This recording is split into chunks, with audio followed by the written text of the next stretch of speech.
Hello everybody, welcome to Nintendo Power Block, episode 189. I am one of your hosts, Corey Derrick, and alongside me as always is that retro code, Eddie V. It's time to roll out With the top back. We decided we're going to do this the whole show. If you're not watching the video version, it's worth watching the first 45 seconds of the show. Well, Ed, how's it going? How's your week going? You surviving? I'm surviving, dude. I'm making it through.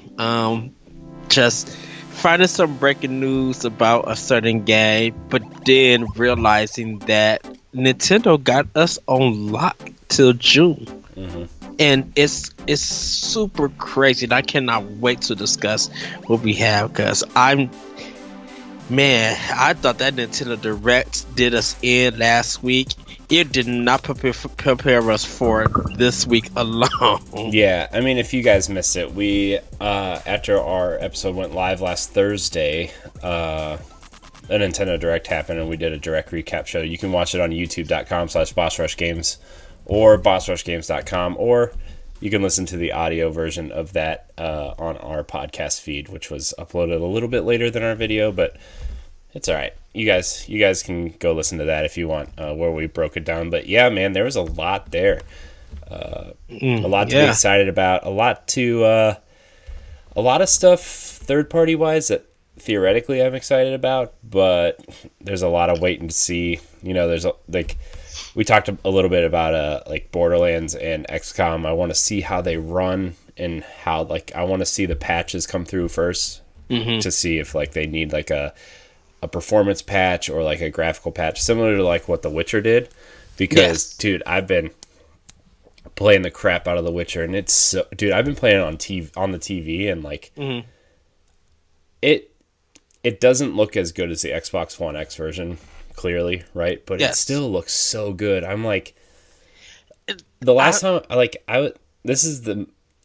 for third party support, this is the first game I looked at and was like, wow, this actually feels like I'm playing a current gen game instead of a dumbed down Switch port. And it's crazy that even after, like you said, after they released, how they kept working on it and passionate. And it's just people who laughed at The Witcher 3 on Switch. Most of the people who beat it in the game has beaten it on Switch. Mm-hmm. And that's crazy. We know that I saw a huge resurgence of The Witcher. I think it came out at the perfect time too, because there's a lot of hype around the Netflix show, and it came out at a really good time, and I actually saw a lot of people playing The Witcher on Switch until Animal Crossing came out.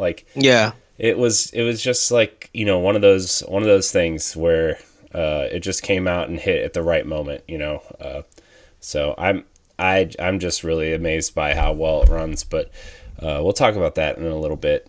Yes. Again, for the third episode in a row, but anyways, yeah, I'm kind of prepping for this coronavirus.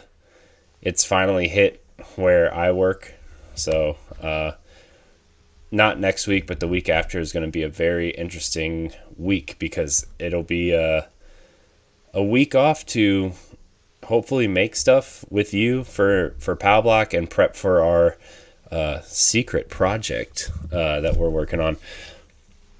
Yes. I really want to get stuff ready and prepped for that, obviously, and we're excited. I'm excited to do stuff during the day when we're kind of awake, and so I actually talked to my wife earlier, and I said I want to be on some sort of schedule. I do want to get some work done in the morning, just try to keep a somewhat, and I know I'm not going to work, but I want to work on, be active website stuff and videos, and maybe go take a walk, or do stuff being active instead of just being because I've seen a lot of people just kind of sitting and talking about all they're doing is sitting and watching Netflix and stuff, and I can't do that. I do it sometimes at night when we sit and watch TV after dinner or whatever, but I can't do that for a whole week. I'm gonna want to jump off the roof of my house and head first. You know what I mean? I literally know the feeling that definitely like when toys close, um, and spending a month at home, surviving off the last check that Hmm. you got. It's a good, decent check, but it's just like Yeah. sitting at home trying to look for different jobs, and you only thing you really could do, definitely for a podcaster, but we all you got is like video games and like really nowhere to go because you're trying to save gas. Yeah. You really be like, man, I got to do something. I got to keep active. So I know the feeling. Yeah, I also want to use that week to kind of like get back on the diet and stuff that I was on last year and like really trying to, I don't know, kind of put myself back together kind of mentally Mm, from all this, because it's been the last few weeks has just been like, I mean, even the last month or so has just been so, I mean, and we talk outside of this a lot, like a lot, and you know how it's been on me, and it's just been, oh boy, I don't even know how to explain how it's been on me, just kind of like draining, and trying to figure out, okay, if this happens, what do we need to do financially? And I mean, luckily, like, I'll have another full paycheck and a half, and then our income tax is coming, probably like 2 or 3 weeks later, and then whenever the stimulus stuff goes out will be like 3 or 4 weeks from now, 5 weeks from now, and like everything's gonna hit at like the right time. Plus, the way that unemployment works in Ohio, if we have a partial layoff, which is what they're calling this for us, where we're losing hours because of business being down, yeah. we can apply for that and still get like 3/4 of our pay at least, I think. So from, unemployment, and that Ohio, I think, is they raised it to 39 weeks during the crisis. So Hmm. like if this lasts for like what's 39 weeks, like 7 or 8 months, something like Yeah. that. So I mean that's how we're gonna have to be living for hopefully they said May 1st, but it's gonna probably be longer than that. So we'll see. But I'm prepping myself. I'm trying to get in a more positive state of mind, and what better way to do that than an episode of Nintendo Battle Block? You know what I mean? Yeah, so we're going to get Yes. through some of this housekeeping real quick. For those of you new here, welcome to Nintendo Power Block. Each and every week, Edward and I, as well as our friends from around the internet, come together to talk about the latest news, rumors, stories, and games from the world of Nintendo.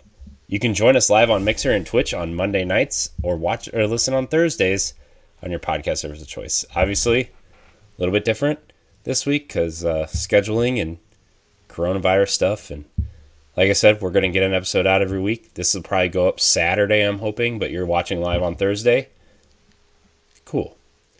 If you're listening on Apple Podcasts or Spotify, please rate and review us. If you're listening on YouTube, please subscribe. And also subscribe on any Yes. other podcast service of choice. You can watch our shows and subscribe to us on our website at bossrushgames.com/subscribe, or search Boss Rush Games. Also, search Nintendo Power Block. I've been meaning to get that out there. Sorry, I hope that wasn't a corona cough. Same. People have been sending their entries to Boss Rush Games email and that feed and whatever, and I'm really gracious for that, but this is only a Nintendo Power Block giveaway. So I'm going to remind you guys one last time, because our giveaway is next week. We are planning 3 giveaways leading up to episode 200. The first will be given away during episode 190, which is next week. The rules are simple. Email the show at nintendopowerblock@gmail.com. That is nintendopowerblock@gmail.com. The Nintendo Power Block podcast feed. What episode you're listening to, email that to us. And your rating or review on Apple Podcasts or Spotify will grant you a second entry to that giveaway. Ooh. So Yeah. let's go over the rules again one more time. Email the show at nintendopowerblock@gmail.com with a screenshot of your podcast subscription and episode you're listening to. a screenshot of your rating and review of us on Apple Podcasts or Spotify will grant you a second entry. So, those are the rules. They're very simple. You have one more week to get them in. Probably going to record again, probably next Thursday again, Ed. So you have 1 week from, well, you have 5 more days from the time this episode goes up to get your entries in. And, yeah, we're going to give you a nice, sweet, sweet copy of Animal Crossing New Horizons. Yes. So, yeah. Anyways, we're going to get into what we've been playing. Ed, I'm going to start with you. What have you been playing this week? So, I played a little bit Animal Crossing. I'm not doing much. I'm trying to get another store open and try to get the town stuff open. So, not much in Animal Crossing. I have been playing a lot of Chasm, getting further into that game. I just been in the Metroidvania style kind of mood for Switch, and also playing 3000 Duel. For a Switch, getting further into that. I'm continuing to die at one place, but I keep going back to. I keep running, running back. I'm like, I got to do this one more again. I got to do this run one more again. Started the Bravely Default 2 demo. And it's great. It's a great demo. I'm still using the tactics of defaulting first, and then getting my 4 attacks, and then attacking them. I think it still needs some work. I will say this: if you are playing the demo, it is a little bit challenging. If you're put off on the demo, do not give up on the game. Wait for it to come out, or if you're waiting for a sale or anything, or even if you want to get the digital version, use some coins that you get, because the coins offset the price, and you'll be paying the rest out of your gift card that you use, like the eShop card or your credit card and stuff. Well, I think it's meant to be that, though, right? Like, it's meant to be like not challenging like in a hard way, but like you have to grind and grind and grind and learn the battle system to get through the game, right? That's how Bravely Default was on the 3DS. You had to grind. You really had to put the time in, right? Like, people were spending, hundreds of hours just grinding so they could get, there's a lot of like min-maxing in there too, right? There's a lot of, trying to figure out what weapons and classes go well together. And, the 3DS version had a nice thing where like you could put a slider up if you're grinding, where like random battles would happen more frequently, that kind of thing. And you can speed up the fights also.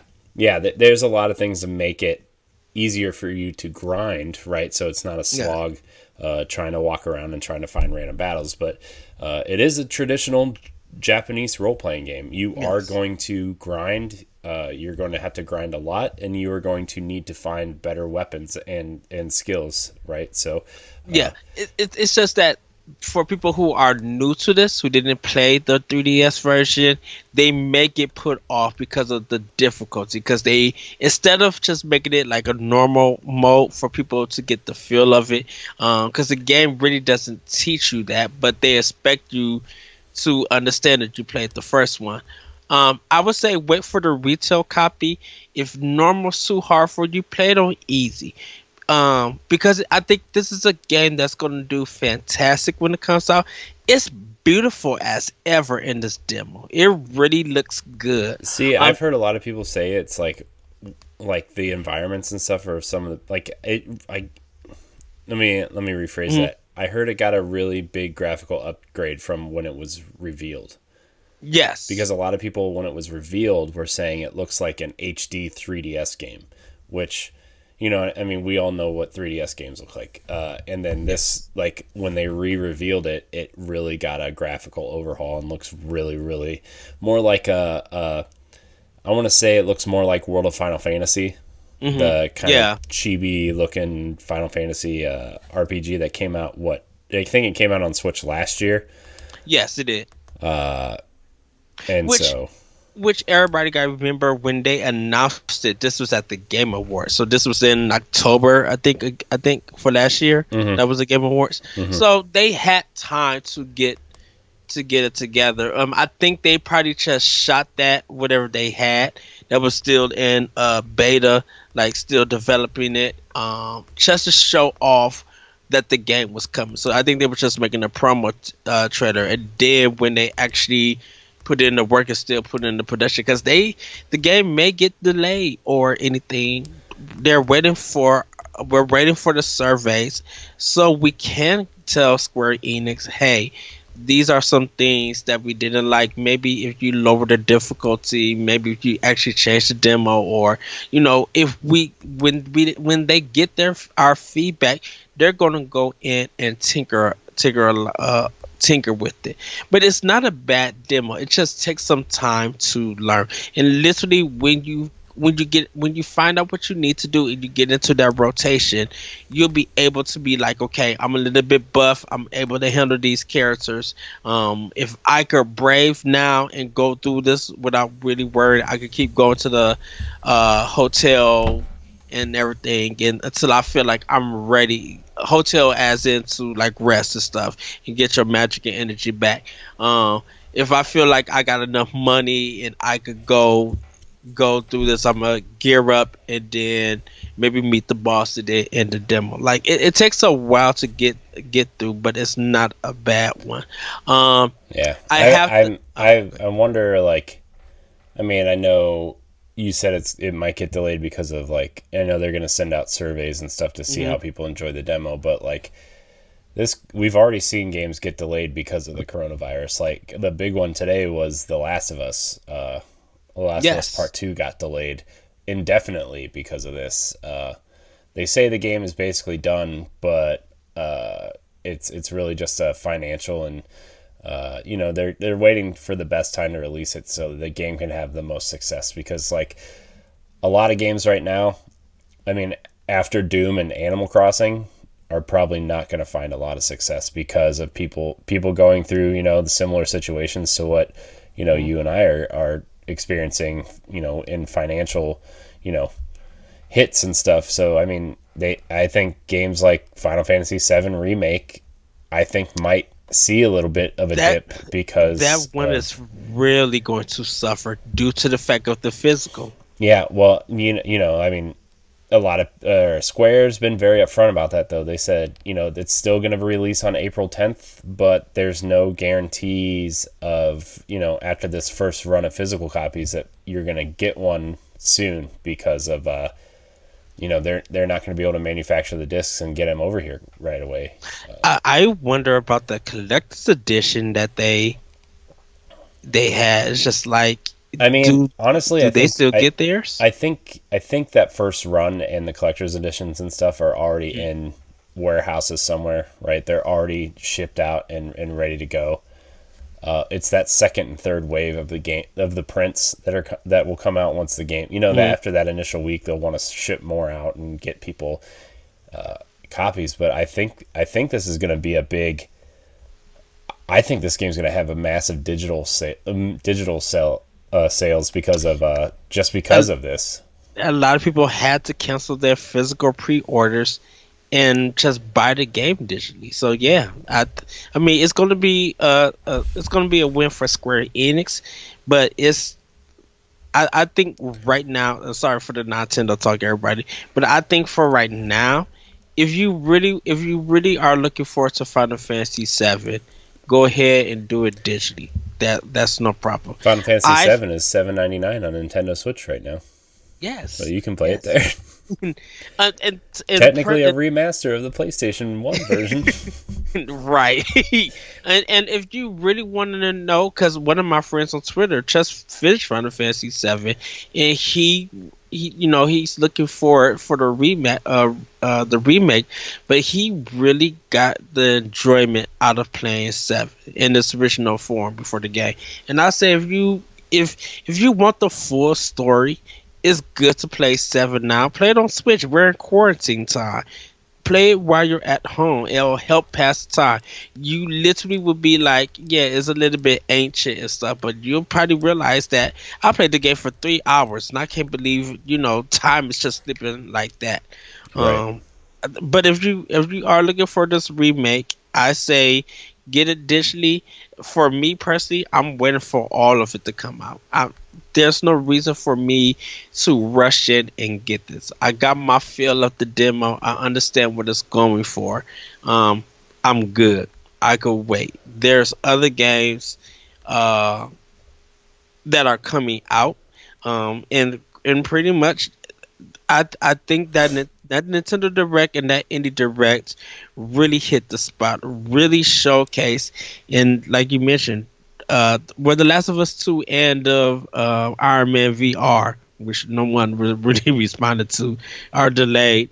Uh, I think Nintendo, besides having Switch systems out, I think Nintendo's gonna is really owning half of the year, because unless you own the other consoles or plan to buy the other consoles, or you have a PC, if you really want to get some gaming done, you're gonna have to do it on Switch at Yeah. this time. I mean, honestly, unless you like, I mean, Xbox just announced that Wasteland 3 was delayed till August because of this. So, I mean, I Hmm. don't know if it's directly because of this, but it's been delayed. So, I mean, like, for me, I'm just happy that, I do want Animal Crossing really bad. Ed's offered to buy it for me a couple times. I told him I would feel really bad for the rest of my life if he did that. But if it wasn't for Game Pass, I wouldn't be playing anything new, right? Like, I mean, if, right now, I just wouldn't be able to play anything new. And I'm really excited that, I'm going to have, Ori and the Will of the Wisps I want to play, but I still want to finish Blind Forest, which I'll be playing on Hmm. Switch. Bleeding Edge is a cool game, right? Gears Tactics comes out in a couple weeks on PC, so I'll be able to try that out at least on here if it lets me. I've been having issues getting Game Pass to run on my computer, so I don't know why. I just am, but I I'm just I like we talked about earlier. Like, I really want to play Animal Crossing, but it's also a good time to work on my backlog, right? Yeah, I mean, that's what I've been trying to do and at least. and I think the WHO, or the people who said that gaming was bad, the one people who said that they're making it as a addiction, video game addiction and stuff, Yeah. they turned around and said, reported that video games are good for you during this time. It was just like, Yeah. we knew that, Yeah. but you guys made it to something else. I mean, look, I'm not saying that video games aren't addicting, because I definitely Right. have friends who are like addicted to games and have, they like from the time they wake up till the time they go to sleep, unless they're at work, that's what they're doing, and they take their Switch to work with them to play. They play all night. They play, like, you know what I mean? Like, I do know people like that. But Yes. that's like a 1 in a million case, right? Like, there's plenty of people out there who know how to manage their time and manage, their priorities and stuff, and get, they balance. So, but Yes. yeah, I'm glad they came around and kind of turned around on that, because you can't really, like, you can test 100 or 1,000 people, right? But, like, it only takes, like, that small sample size. You could get, Hmm. like, you can't sample a whole size like that, right? Like, you have to take everybody into account. That's why I hate it when people do tests on sample sizes, right? It's just like, you can get a general idea, but you can't get the full spectrum of that. Yes. So, Yes. but anyways, have you been playing anything else besides Bravely Default? Um, I have the Trials of Cold Steel 3 demo, but I haven't started it yet. Yeah, I just Um, downloaded that, yeah, I because think those I games think are that, supposedly pretty good, and Cold Steel 4 just got announced for next year. So, yeah. for I was just Switch. yeah, and PS4. I had to tell my friend because he has all three of them on on PS4, and I'm just like, yeah, Switch just got announced with PS4. He's like, what? Yes. Hmm. But I had to go back and get all those other games and play them because they said the Trials of Cold Steel series is really Hmm. good. I think the first one's only on Vita, though. Hmm. I think I or PSP or something weird. Like I think that first one is only on something Okay. weird. So Uh, not weird, but not current. I bought Child of Light because it was only $5 on Switch. Yeah. So I was just like, okay, cool. I'm like, I'll down because I have it on Wii U, but I played it for a little bit, but didn't get far. Hmm. So I'm definitely looking forward to that to get more. And now I've been seeing people, you know, mentioning Dragon Quest, and I'm just like, I'm tempted to go out and get Dragon Quest 11 for Switch, even though I got it for PS4. I But got it's it. just like, yes, yes, yes. But your focus on Witcher 3, which I am super stoked that you are. Yeah, man. But Oh, sorry. Continue. oh no, I'm thinking of picking up Good Job. Yeah, I I don't. really want that too. It looks really good. Yes, I mean, and plus, I'm like, this is published by Nintendo, so I'm just like, why did I not get this when it came out? I'm like, it's quirky. Um, you could play it two player, or you could play it alone, like single player. And it's just like, yes. And I know there are some great sales going on, but man, yeah, I definitely, yeah. Yeah. I'm gonna leave it at that, because I am looking at some stuff right now online, um, in dang Xenoblade Chronicles. I think I'm gonna hold off from Panzer Dragoon. Um, Yeah. I think I'm gonna wait I've for heard a really sale for that bad one. things about Panzer Dragoon, honestly. I I have to. It's really been mixed, but people brought it, and some people are enjoying it. So it's a mixed bag right now. Yeah. So, but that's pretty much what I've been playing on Switch. Because of Last of Us being pushed back indefinitely. And I probably said that wrong. I could hold off The Last of Us, and I'm going to continue to spend more time Breath of the Wild. Like I'm really committing myself, definitely this month and next month to Breath of the Wild.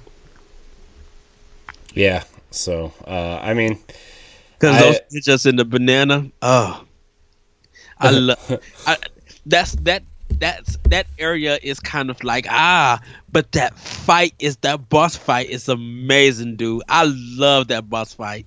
yeah, it's it's an interesting one. So, I actually popped in Breath of the Wild the other day, and or maybe it was like even no, it was 2 days ago.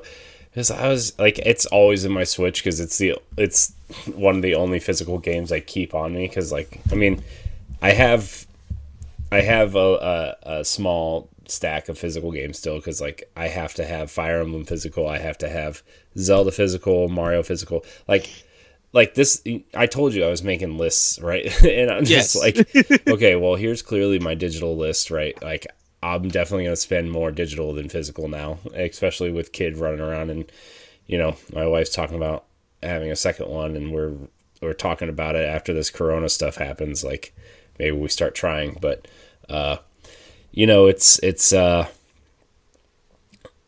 have the Zelda cartridge in my Switch.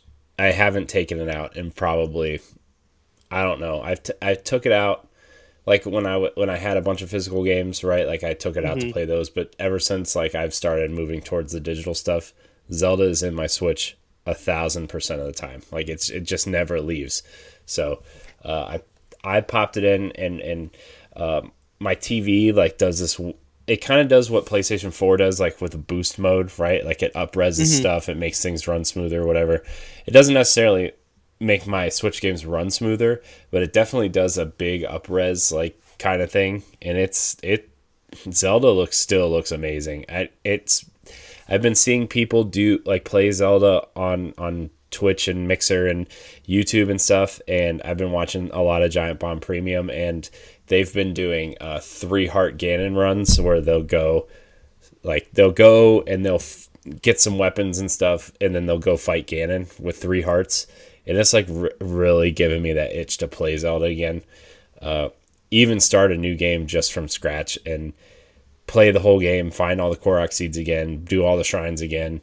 I don't know if I'm going to, because I'm so into The Witcher and a bunch of other games right now, but like it's really giving me that itch, and I just love running around Hyrule. Like I'll run from the Zora's Domain up to Death Mountain, and like I'll fast travel over to Terrytown, and go all the way across and go to like the bird village and stuff. And it's just like, man, Breath of the Wild is still so good. It's a game I can never stop thinking about. I think about that game at least 2 or 3 times a week. Like I just do, and yes. What a fantastic game. And we're going to talk about Breath of the Wild 2 a little bit later in the show, but I can't ever stop thinking about Breath of the Wild. Yeah, when we get to Breath of the Wild 2, because yeah. Anyway, I recently, we talked about this last week, but I hooked my Wii U back up. I'm actually like hooking up a bunch of old Nintendo stuff. Well, not old Nintendo stuff. Like I'm hooking up my NES and Super Nintendo Classic. I'm hooking up my Wii U and my GameCube up on this TV, and I have a Switch dock hooked up. That way, I have probably a majority of Nintendo stuff that I can play. Right, like because I have a bunch of Virtual Console games on Wii that are on my Wii U. I have a bunch of GameCube games, obviously, and I have I had my cousin add NES and Super Nintendo games to my classics, so I have like a bunch of games that I can get through. I mean, not to mention the NES and SNES classics, which the Retro Game Show is coming back. I know a couple people have asked me about that. And it is coming back. We just gotta. I mean, next week we're gonna have a lot of time. So. Oh yes, we'll have. We'll probably finish it out. Real soon. Cause, plus we around episode 200 we're discussing the future of Nintendo Power Block and what it means for you and what we want to do with it and how it's going to affect Boss Rush games as a whole. So, very excited to talk about that in full at some point. We're fleshing out a couple more details, but it's going to be fun. But anyways, I've also been playing The Witcher. I'm 11 or 12 hours in at this point. Dude, you keep making me want to just start it on... put it on Xbox or pick it back up on PS4 and try to get where you at so we could discuss it. And I'm just like, no, I gotta focus on these other games. Like, you make me happy talking about this game, and I love it, dude. Look, when I was playing on Xbox, I couldn't get into it. Like I tried a few times and it just wasn't clicking. I don't know what it was, man. Maybe I was too focused on Destiny at the time, or Halo, or something else at the time. But I thought, the Switch, not the most optimal place to play it, but it's so nice to have this game in bed. This is the game. Like I always talked about how I wish Assassin's Creed Odyssey was on Switch. Mm-hmm.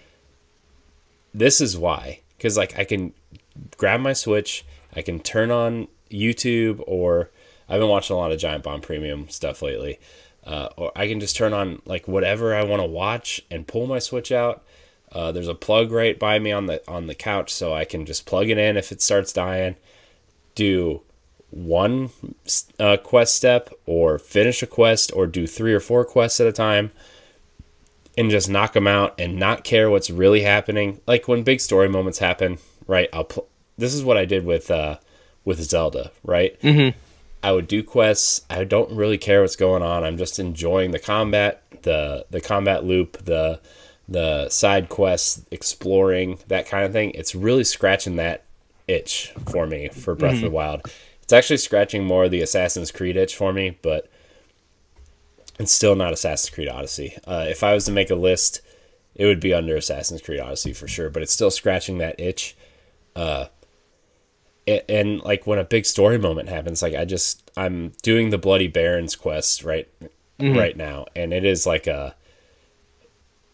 a long set of quests and then quest steps and then spin-off quests to like get different results for the main quests, and like it's just hitting all the right notes right now. And I was talking to my friend who beat it. He put like 350 hours into this game. It's that's expected.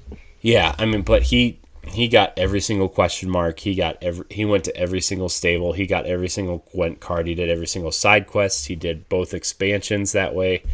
Like, I'm definitely not putting that much time into it. But while I'm like, since I don't have Animal Crossing, it was side note. Before we started recording tonight, I told Ed, I'm like, I need Animal Crossing now, and then I just sent him how many Animal Crossing gifts do you think I sent you? Like 15-ish. About 25. Yeah, of just like Isabel dancing, Tom Nook like cursing at you, Villager like crazy shaking, like all these things. So it was really fun though. It was funny. I thought it was funny. Maybe you didn't think it was funny, but I definitely thought it was funny. So I've been diving into The Witcher, and it's just been a blast learning. Like, I'm playing on easy because like I clearly don't have the time to be like perfecting my skills at this game, but it's it's been really fun. I want to continue. I at least want to beat the main quest. Like, that's what I'm doing. I'm like, I'm gonna do the main quest stuff, and then if I see a side quest on the board, like I'll pick it up. And if I have a night where like I just don't want to do the main quest, I will go Hmm. do knock out some side quest stuff. And you know what I mean? Like, I did that with Assassin's Creed Odyssey and Origins also, where like I'll follow the main quest for a while, and then I'll do side quests for a while, and then I'll go back to the main quest, or I'll just go explore and see where these question marks lead me. It's just been really fun to play The Witcher. So on top of The Witcher, I've been playing. What else have I been playing? I've been playing. Oh, I've been playing a lot of NBA 2K20 also on Switch. Just because I can't. I love the way NBA 2K plays, and I hate the way that Madden plays. And I wanted to love Madden because I Hmm. got it through EA Access, right, on Xbox. Yeah. But dude, the online sucks so bad in Madden Online. So I'm just like, I need a sports game to play. Madden's not cutting it. NBA 2K was on sale for like $3. Ooh. Like not probably like a week after they announced that the NBA season was going to be suspended indefinitely because of coronavirus. Yeah. It was on sale, and I got it. I'm like, screw it. I'll get it for $3. I'll play it. If I play like 4 or 5 games of it, I'll be fine. I'll just be like, okay, that was worth $3. Playing 5 or 6 Yes. games of basketball, and like if friends come over and want to play, well, we'll probably play the Xbox version because it's on Game Pass. But it was just like I've been playing that, and dude, it runs really well on Switch, especially in handheld mode. Like, it runs really well. I mean, I had that. We talked about this for 18 and 19 also. And we even talked about it with FIFA, right? Like, the Yes. sports games actually Oh, run surprisingly well. that FIFA when I was there when you brought it, I'm just like, this looks crisp. This looks good. Yeah. And like it really sucks that EA is not really supporting the Switch with sports games because dude, Madden on the go would be killer, you know. Yes. I still stand by that, but hey, I'm not running EA here. So, but I have been playing 2K20, and then I also sat with my daughter and we sat down and play a little bit of Yoshi's Crafted World. Like, I was trying to Oh. find games that would be easier for her to just kind of like, they're colorful. She can hit the buttons and it really won't mess up anything. So Yoshi's Crafted World, she likes watching Yoshi. She thinks it's fun to watch him move back and forth. But then we also loaded up Splatoon 2, and I let her walk around the plaza for a little bit, right? And like she loved it, dude. At the beginning when Pearl and Marina pop up and are just like doing the okay, here's the levels of the day and here's the whatever of the day, right? Yeah. Dude, she was cracking up. She loved it so much. It was it was hilarious how funny she thought this was. And like you can't understand them. She can't read, right? She's 1.5, but she's like laughing hysterically at Pearl and Marina do their stuff. And I was just like, man, this is fun. This is awesome. And so I let her walk around the plaza for a little bit, and she loved it until she figured out that the right stick moves the camera. Mm-hmm. And then she held it, and it just spun around, and she didn't like that, like at all. She didn't like it at all. So, sorry everybody. My nose is really stuffy. I can feel myself breathing into the microphone. Yeah, but then I got her into like a one of the first levels where they kind of like teach you how to do the paint stuff. Yeah. And she just held down the R button and watched the paint go without moving. She likes holding the buttons down. And then she took a bunch of screenshots because she thought the screenshot button was a button. And then I'm just like, okay, I get that you're 1.5, and I had this really cool like moment in my head that you're gonna love playing Splatoon 2, and then I realized that you're 1.5 and have no idea what you're doing. So, but it was really cute watching her watch these games, like, and watching her realize that when she moves the left stick, like she's put that part together that if you move the thumbstick, something on the screen will move, right? She's put that together. But she doesn't know like, okay, this button takes pictures, this button takes you back to the home screen, this button, does pauses. Like, she doesn't know what all the buttons do, obviously, but she has finally put together that the thumbstick moves something. So 1.5, it's pretty good. It's pretty good. Yes. So, but that's pretty much all I've been playing. Oh, I did pop in Tokyo Mirage Sessions again, just because I wanted to see where I was at, and I'm still at the part with the dresses that you move the arms up and down, Yeah. to get to the different levels, and I'm like, I have no idea what I'm doing. I want to keep playing this game, but I really need to focus on where I'm at. I need to figure out where I'm at, so I turned it off. I ran around, fought like 3 things, and I'm like, okay, I'm good. So that's It's understandable. It's understandable. yeah. I mean, JRPGs are hard to go back to when you haven't played for a while. Tokyo Mirage Sessions is something I want to get back to, and I will. I find myself. Dude, I've literally been tempted. I'm just like, Eddie, do not press that button on Final Fantasy 12. I don't care if it's $24.99. Do not press it on Switch. Do it. Do it. Do it. Do it. Get it. Get Final Fantasy 12. Switch. Get it. I do. But that's all I've really been playing. The Witcher's kind of sucked most of my time away. So I actually think I'm going to start taking my Switch to work on break and just play it, Yes. So, also, I realized that the first 20-25 minutes of the show still had the direct recap show background up. So I switched it about 15 minutes ago. So sorry, everybody who was watching this show and thought you were watching the wrong thing. Anyways, we're going to get into some of these news bits. We've got a lot to go over, Ed. There's been a lot of rumors, a lot of news, a lot of things just happening in the world of Nintendo. So maybe not even just the world of Nintendo. Our first story actually goes way past Nintendo. The only reason why I bring it up is because Borderlands is coming to Switch, but this might make some people reconsider. For those of you who follow the industry and don't want to reward people who don't, reward their devs.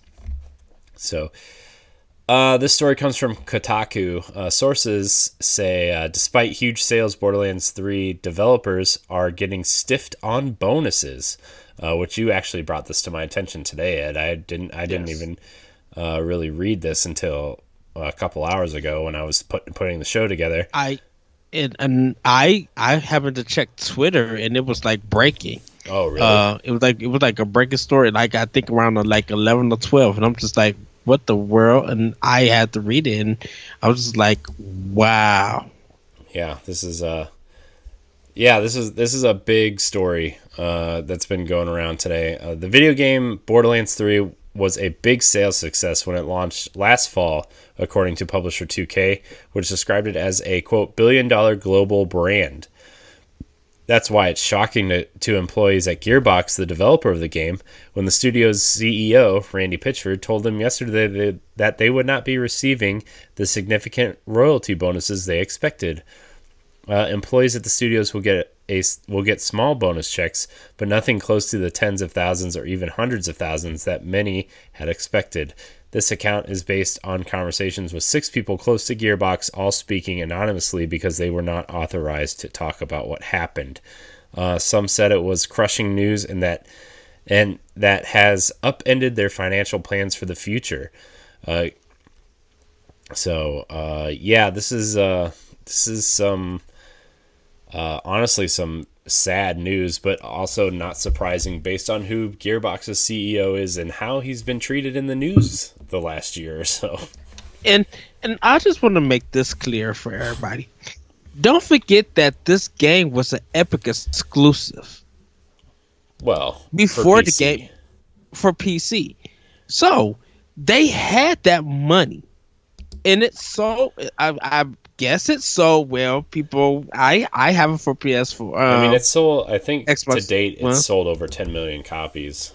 Right, and a lot of people just like it's Borderlands. It's okay, but it's just like, how do you tell your employees they're not going to get the bonus that you promised them? They're going to get a smaller bonus, but as you, who's the CEO of the company, you get a $12 million bonus. Like, you just paid yourself $12 million. Right. That doesn't make sense. And so gamers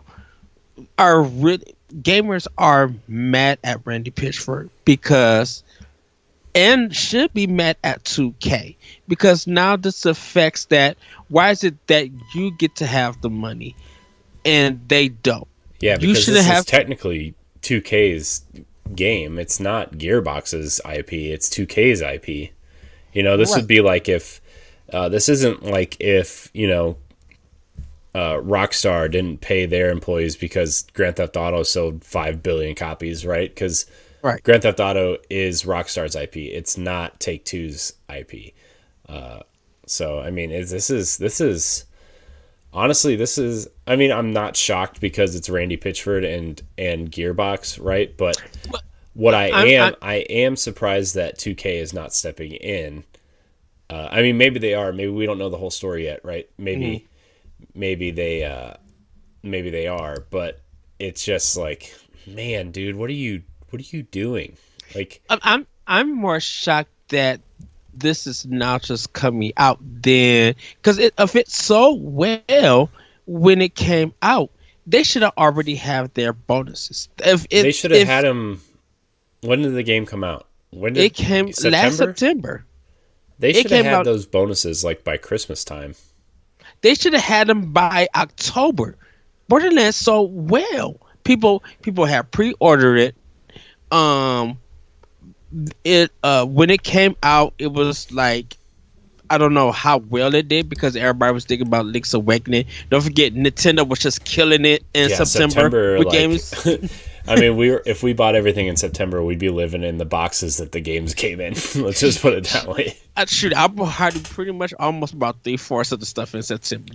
I think everything that came out in September, I think I eventually got everything that came out in September. I think The Witcher was the last one. Well, I didn't get Daemon X Machina. I'm just talking about Switch. I'm not talking about Switch. Oh, yeah.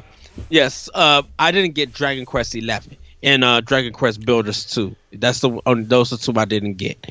But yeah, pretty much everything. But to get back to Gearbox, these people put all that time and work and effort into this game. They say that because it costs a lot of money, which if you look at it graphically, you'd be like, this looks like Borderlands 2.5, which has some high up res. Like if you want to see some money get used, I'm like, look at Demon X Machina, look at Nino Kuni 2. Look at some games that have an anime slash cartoon style, who has pretty much some good detail put to use for those games and their assets. You look at Borderlands, you just be like, there's no way that y'all put all this money into this game and it still feel like an empty void. Yeah.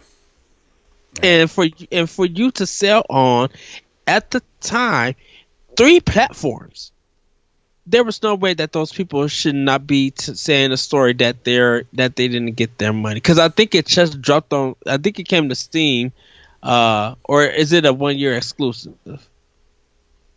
Yeah. I think if it's a 1-year exclusive, Steam players won't get it into. Well, no, it was 6 months. Steam. Is it 6 months? It just came out on Steam at the end of February. I want to say. Okay. Yeah, I know they made a big deal of it launching on Steam, so it was definitely only 6 months. Okay, so if they sold that much, if they even sold 8 million, they recouped that money already. There's no way that Borderlands costs that much, especially if you're getting money from Epic with their deal. There's no way that you didn't make enough to recover the cost of development. There's no way for that to happen. So now it looks like do we buy BioShock and XCOM and not touch Borderlands Legendary? Well, I was actually about to bring that up. I was actually really excited to play Borderlands on Switch, because how many times have I told you, I'm like, Borderlands seems like it would be right up my alley, like just viewing it from the outside, not anything that having to do with Randy Pitchford or Gearbox or anything, right? Because like, yes, I've never played a significant amount of Borderlands, right? But I love Destiny. I love the loot shooting kind of game, and I like games that are funny and kind of. I think Borderlands has a unique art style. I think it has a unique vibe to it that I was like, this. If I had more time to play it, this seems right up my alley, right? Like, I would love to play it, but it's not on Switch, and I don't have the time to sit down and pour, 60, 70 hours into another RPG, right? And we said that people would buy Borderlands, this Legendary Collection, if they announced it at that little conference thing he did. People were suspecting that to happen so they could buy it. Yeah. So now... Oh, go ahead. I was just going to say, and, we even talked about, when the Game of the Year edition of Borderlands 1 was announced for everything, we were just kind of like, that's nice, but why isn't it coming to Switch, And we said that when the Handsome Collection started showing up other places, right? Like, we were like, why haven't they put this on Switch yet? Why haven't we done this yet? And so... I think Borderlands is like a year late, but it's better late than never. I think especially like on Switch, like I get why games are late on Switch. We talked about Doom Eternal before the show, also how that's obviously going to be delayed a little bit, but I don't know, man. It's just it's a hot pile of trash mess that's going on over there right now, and like, I don't know if I should, like, as much as I want to play Borderlands on Switch, I don't know if I should support Borderlands on Switch. I think I've already got my feel, because I have the Handsome Collection on PS4. So it's just like, what am I really missing on not getting it on Switch? playing with other people. I'm like, I already played it with other people. I played 1 or 2 and beat that game. Only one I didn't play was the pre-sequel and the Tales games. So it's just like, to me, because of the story coming out, I think there are going to be some people who are still going to overlook this and get the game. But I really think Well, that I don't I think think it did a disservice to himself. I don't think anybody like I bet 90% of the people who enjoy playing Borderlands don't even know any of this is happening. Which is sad, but also true. Just the way Hmm. people consume games, right? They're just like, Yeah, oh, that game looks cool, I'll get it. I mean, I wonder how many games I've bought where I don't know is this developer like being terrible to their employees? Are they doing the right thing? Like I'm just like, oh, that game looks cool, I'm gonna get it because it's on sale, or I've wanted this game for a while, I'm gonna get it. And I mean, it's interesting, right? Like, we were talking about Catherine Full Body last year, where like, I was looking up stuff for it because I want to get it on Switch, right? And hmm like, apparently last year when Catherine Full Body came out on PlayStation 4, there was a huge controversy in Japan when the game came out, because apparently the third character is it's very heavily implied that she's transgender, right? And that's looked down upon in Japanese culture. And it's like, and there was like this huge backlash on the game and the developers, and they kind of like retcon the story of that character, and it's just kind of like, well, I didn't know that happened. I just wanted to play Catherine Full Body. I knew who that new character was, um, but I didn't want to say anything because I haven't played the game. Yeah, So I wanted to see how things unfolded. So spoiler alert, everybody. We apologize. Um, yeah. but Sorry, I guess I should have put that, huh? but you do make a great point, because it was so the game originally was overlooked. So when they did this version of PS4, you wouldn't even know there was a controversy, because it's an Atlas game, and at a time people really didn't pay attention to anything what Atlas was doing. If an Yeah. Atlas game was if it wasn't Persona, or it wasn't an Atlas game coming to 3DS, you would know nothing about it. Yeah. So I mean, I don't know what you do here. Like if I want to support the developers, because I'm sure Hmm. they put a lot of work and effort into making the Switch version work. But also, like, do I support the developers if the company's not even paying them anyway? You know what I mean? Like, I mean, they're getting paid and they're getting small Yes. bonuses, but like, they're not getting the bonuses they were promised, which is so crappy. And if it was true that Randy Pitchford told them that you take what you get or you could quit, Yeah. if that quote if that quote is true, you think about that on the 29th when if you decide to make a purchase, or whenever you decide to get that game, if it's a sale or if you're planning on getting it, because I right at mean, you this guys should time, just get Xenoblade Chronicles anyway. my my thing is, I'm getting Xeno and XCOM. Yeah. And if I feel like I should get Bioshock, if someone wants me to get Bioshock with them, I will get Bioshock Infinite. Other than that, I'm not getting. I'm not getting it. Yeah. I'm done. I cannot do this. I cannot support. I want to support the developers, but I need to support a developer who doesn't have that CEO attached to. Yeah. So I'm sorry, Gearbox. You guys are great developers, but I can't support. Yeah, I'm kind of the same way. Like I do want to play Borderlands on Switch, but if this doesn't resolve itself by then, like, I mean, honestly, that day I probably won't get it anyway, just because of certain financial What's going on? situations. And Yes. if I'm gonna get a game that day, it's gonna be Xenoblade, Hmm. right? Because I want to. I mean, we run a Nintendo podcast, and we need to cover Nintendo games. I mean, for me, I'm prioritizing Nintendo games for this Yes. show. And B, like, I want Xenoblade Chronicles because it's one of the most, I would say it's one of the best, most under-celebrated JRPGs of our time, because it Hmm. was a late generation Wii game. and a really crappy 3DS game, to be 100% honest with people.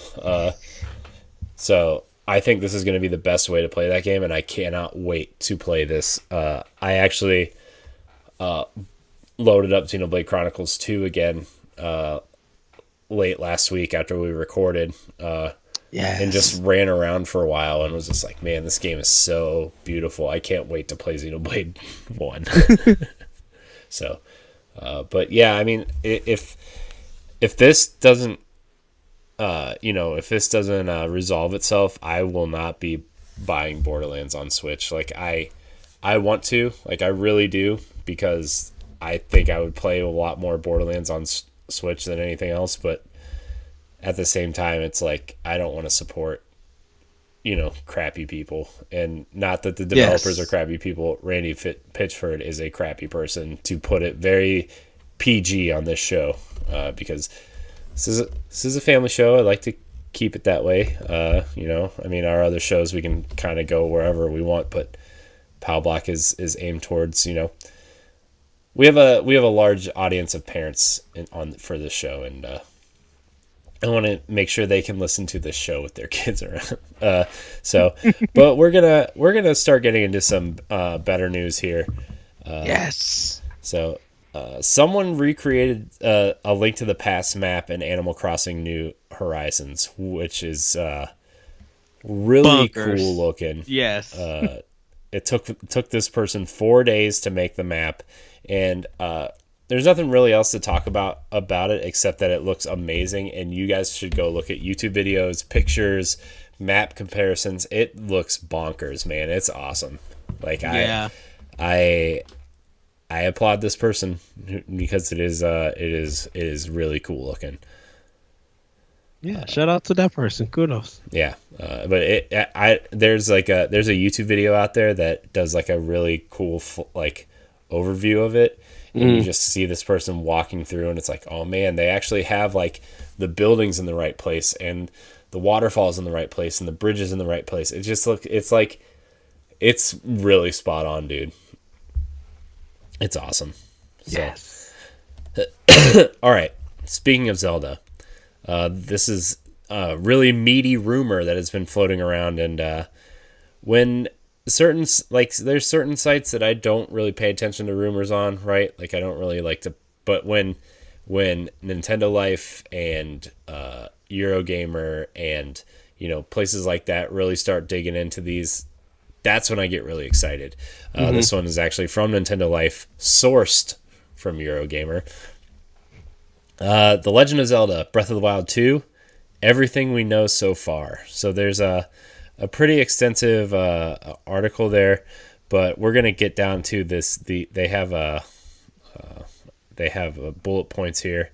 Where are these bullet points at? Real quick. Let's see. Here we go. Bullet points here. Let me see. A few tidbits slipped out at E3 2019. Okay, so this first set is from E3 2019, which we already knew about, but I want to get into it again. Aonuma talked about the team's desire to return to the established Hyrule of Breath of the Wild and incorporate new gameplay and story into that world. This grew from an overabundance of ideas for the DLC. He specifically called it a, quote, continuation of Breath of the Wild, so it's definitely the same Zelda and Link we've known for the past 4 years. The sequel is being directed by Hidemaru Fujibayashi, the man who took the wheel on the previous game, as well as several previous entries in the series. He reportedly took inspiration from Skyrim while developing Breath of the Wild, and series boss Aonuma confirmed that many of the younger staff on the sequel have been playing Red Dead Redemption 2, although how that will manifest in the final project is still unknown at the moment. Aonuma also said this entry in the series will be darker, more Majora's Mask than Minish Cap. So those bullet points we kind of already knew.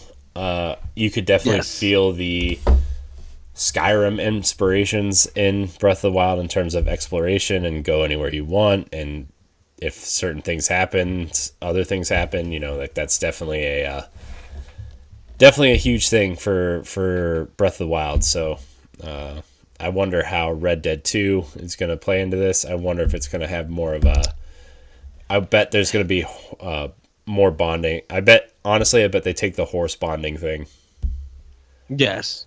and you'll be able to bond with your horse and make sure that it does something interesting.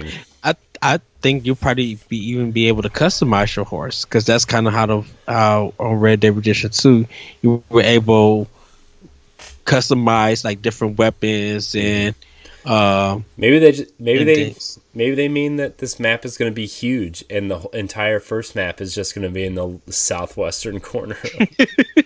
That could happen. Yeah, I think well, I fear hopefully they don't what they don't do is that if you're in a town or you're in an area and you destroy a whole bunch of pots and stuff that the people don't like you, so now there's a red market, you can't enter that town because if you enter it they're going to attack you. Hope they yeah, don't do that because that's something that happened in Red Dead.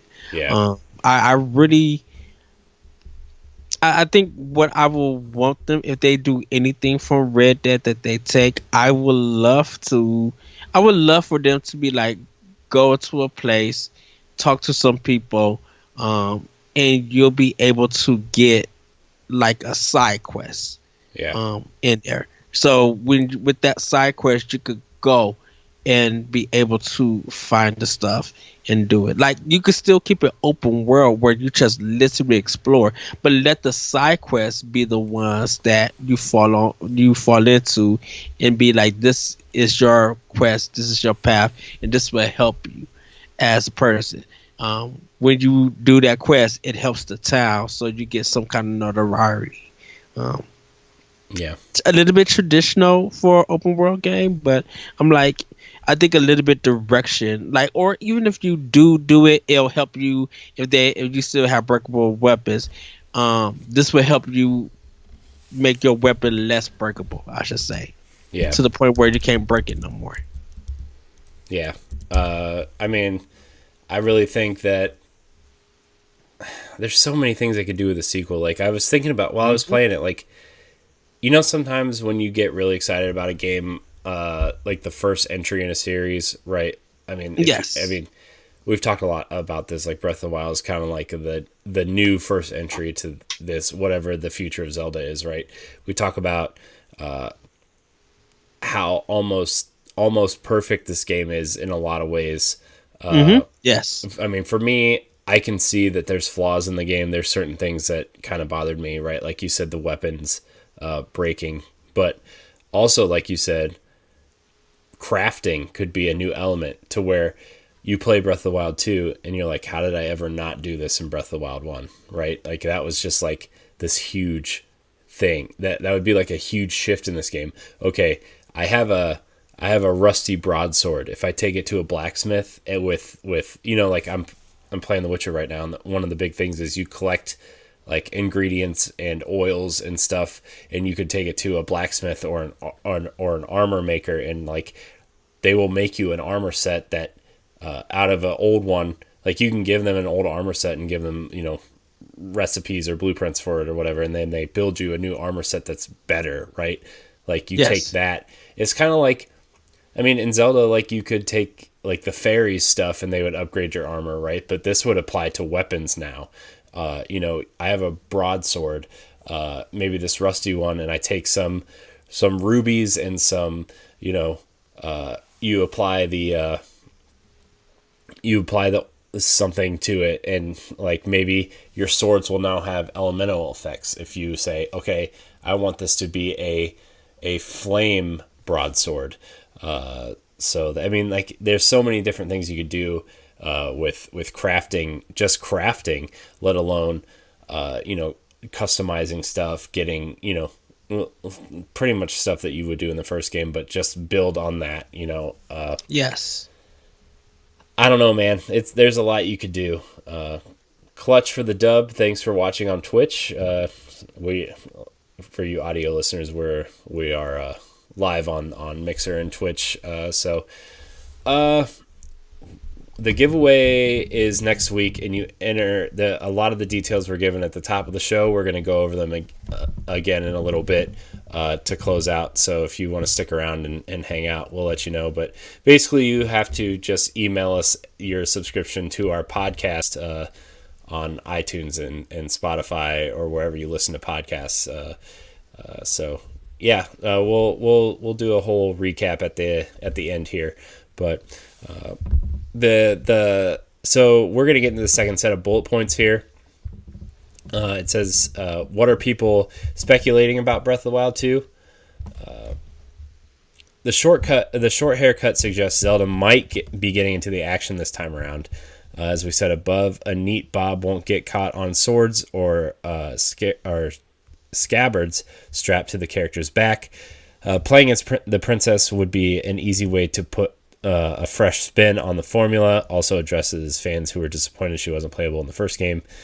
Anuma dodged this question when he talked to IGN and Kotaku. Anuma artfully dodged the questions regarding Zelda as a playable character when in solo or co-op mode.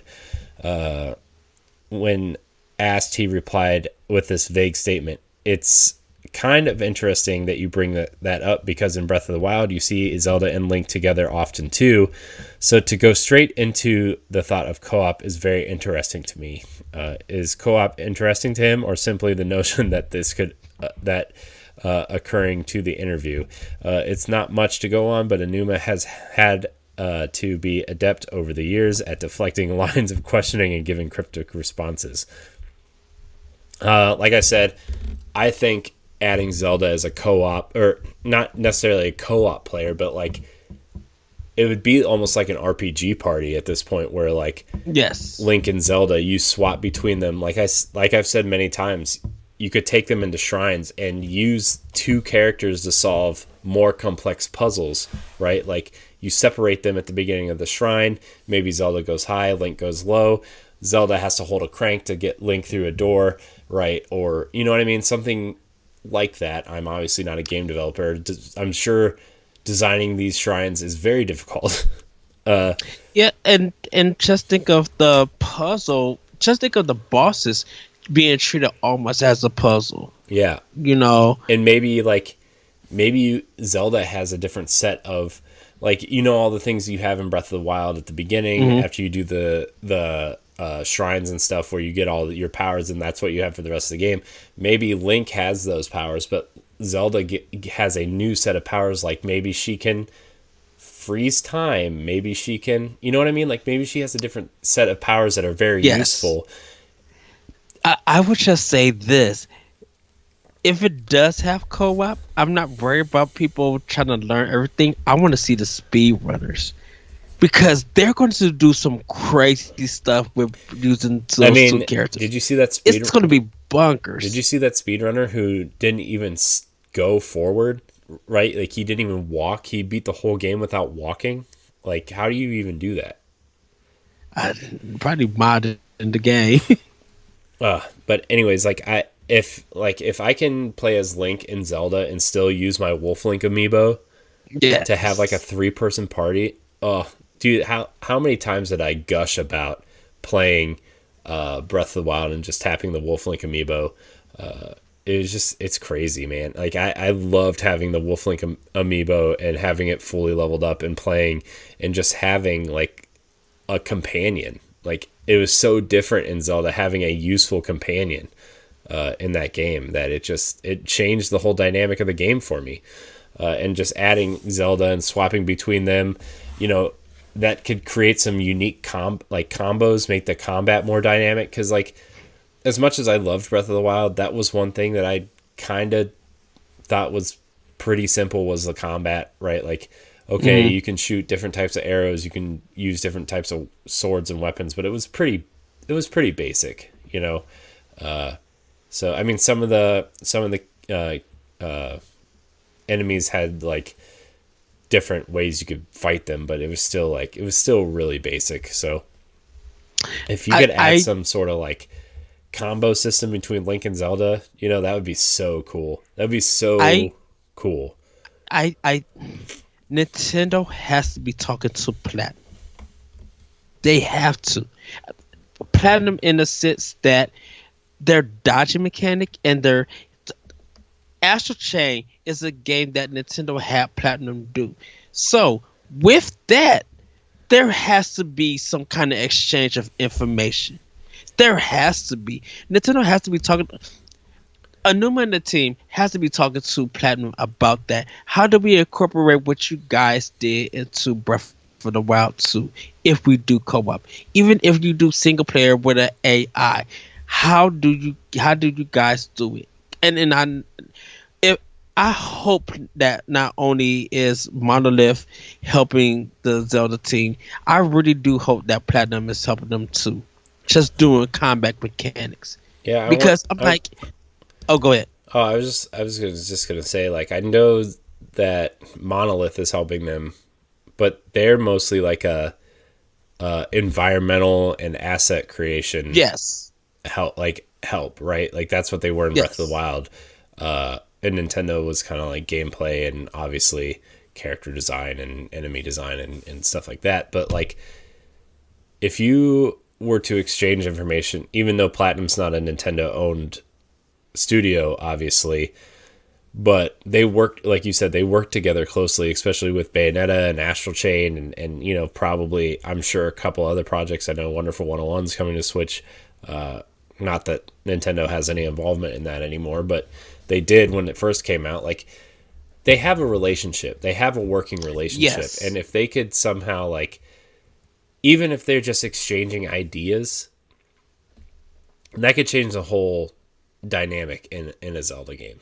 You know, even if it was just like making the combat, like seeing how to make the combat faster so it felt more dynamic, or, you know what I mean? Like having more than, like, even something as simple as having a light and a heavy attack would be simple and more simple, right? Or more dynamic. And it would change the way Zelda feels dramatically. And I know, like, Zelda's not really about combat. It's more about puzzles and Yes. finding equipment to solve these puzzles and stuff like that. But, like, you gotta people like fighting things in Zelda, right? You gotta add that in there to make it more dynamic and feel fresh and make it even make it feel more appealing to people who, I mean, I know Breath of the Wild sold a ton of copies, Yes. right? But like, it would make it more appealing to people who don't necessarily like puzzle games or like dungeons, you know what I mean?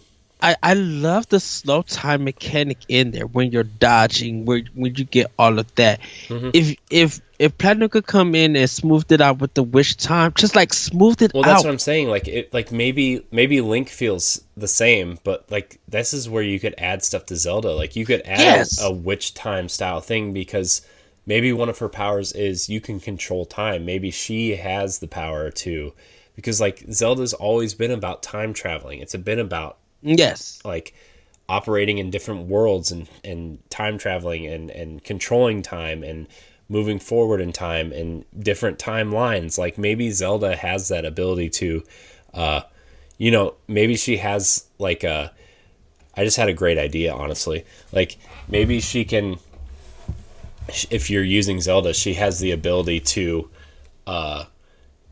do something. And this isn't necessarily an action game thing, but look at Life is Strange, right?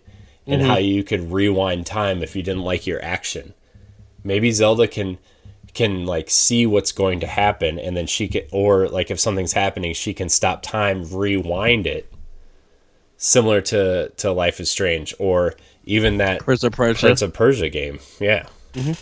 I mean, and there's been games that have used time to like solve puzzles, like to get something that's broken up and corroded to get it back to looking new. There's been some games doing that, like, and this is why I don't need Breath of the Wild 2 coming out this year. I need that game to take time. I need those developers to really like get different more ideas, work with other developers, go talk to Platinum, go talk to Monolith, like really talk and just like whatever they could do to get this ready.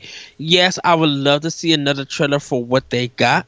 If they want to break it down, that's fine, but I need this game to simmer. I need it to cook, because like when it comes out, it's going to taste phenomenal. I just Mhm. have a feeling, and even if it feels familiar in places, I I think that their ideas that they're going with, it's just going to be stuff that we just never think of, and just starting with co-op, Yeah. it's just like, yeah, give it to us, we'll be happy, and hopefully it just improve. It goes on from there. I mean, that's all I can say. I Yeah. I'm very excited for Breath of the Wild 2. We're gonna do an expansion pack on this at some point and really Yes. discuss what we feel like this, these two games are like potentially a third game in this trilogy of games, like what it could mean for Zelda moving forward. So I'm I'm really excited about the. dude. I'm hyped when you mentioned that. I'm still on cloud nine when you mentioned that they did that as a trilogy. Yeah, I mean, I think it would honestly make sense, especially if the Switch is going to run for what they want it to run for at least a decade or more. Mm-hmm. Like, I think that makes perfect sense. Like you hit the Switch launch with the first game, right? You in the middle of the game, like at the total like hype level of Switch, it being the highest, you put the sequel out now, and then you close out the Switch's life cycles with a swan song of the third and final game. And maybe it launches on whatever the next system is also, right? Similar to what Breath of the Yes. Wild did with the Wii U, but like I you close out the Switch's life cycle with this really amazing trilogy of Zelda games, and I could see it happening. I mean, Zelda Breath of the Wild 2 is going to be awesome. So also, let me hit these last couple bullet points here real quick. Unlike the first part, the game will be pretty linear at the beginning. Canonically, Link already knows Hyrule, so there would be no point in climbing the towers again.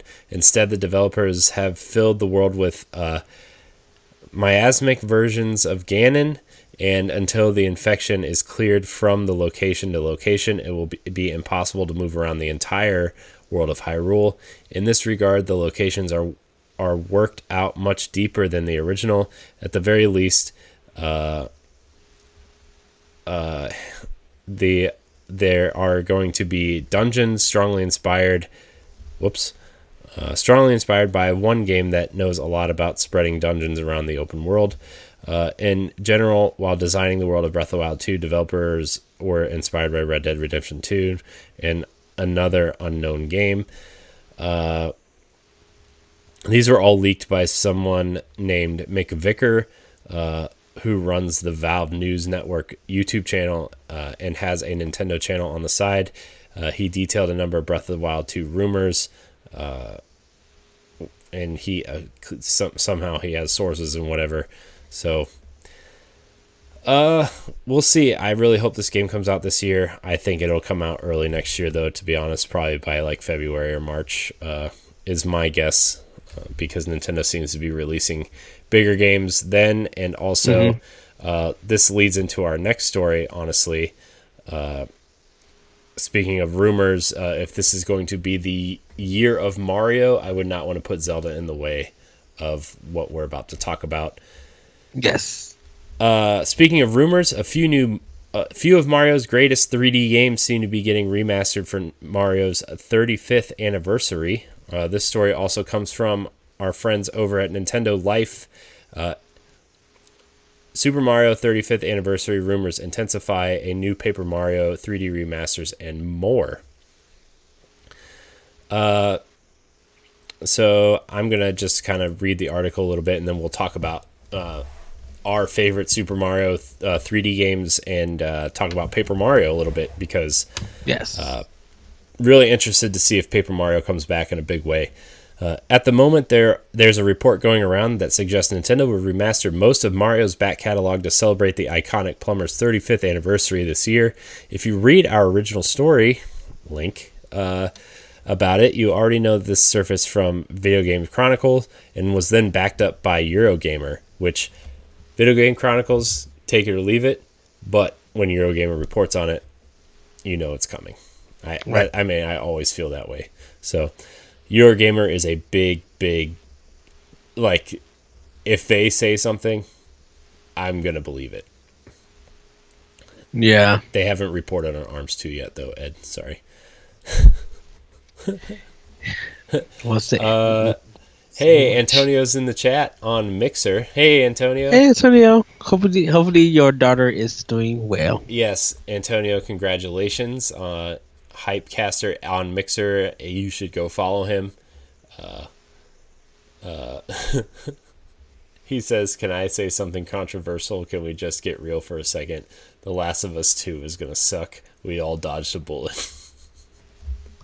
I love Antonio. Antonio, please come back on any of our shows. You know you're always invited. I know you're obviously busy with a child and your stuff, but he says, why do I love this overlay so much? You know why you love it, Antonio? Because it's an awesome overlay. Yes. Antonio says we look good. He didn't tell us to take our shirts off yet, so he must be. Am I working out? No, I've been working a lot. So, thanks, Antonio. I love you guys. I love you, man. You're invited here anytime. I know you're busy with your child and streaming and stuff. So, yes. He says, V, why is your shirt still on? He's talking to you. We're going to keep it on just for this episode. That's for Boss Rush After Dark, Antonio. Yes. So,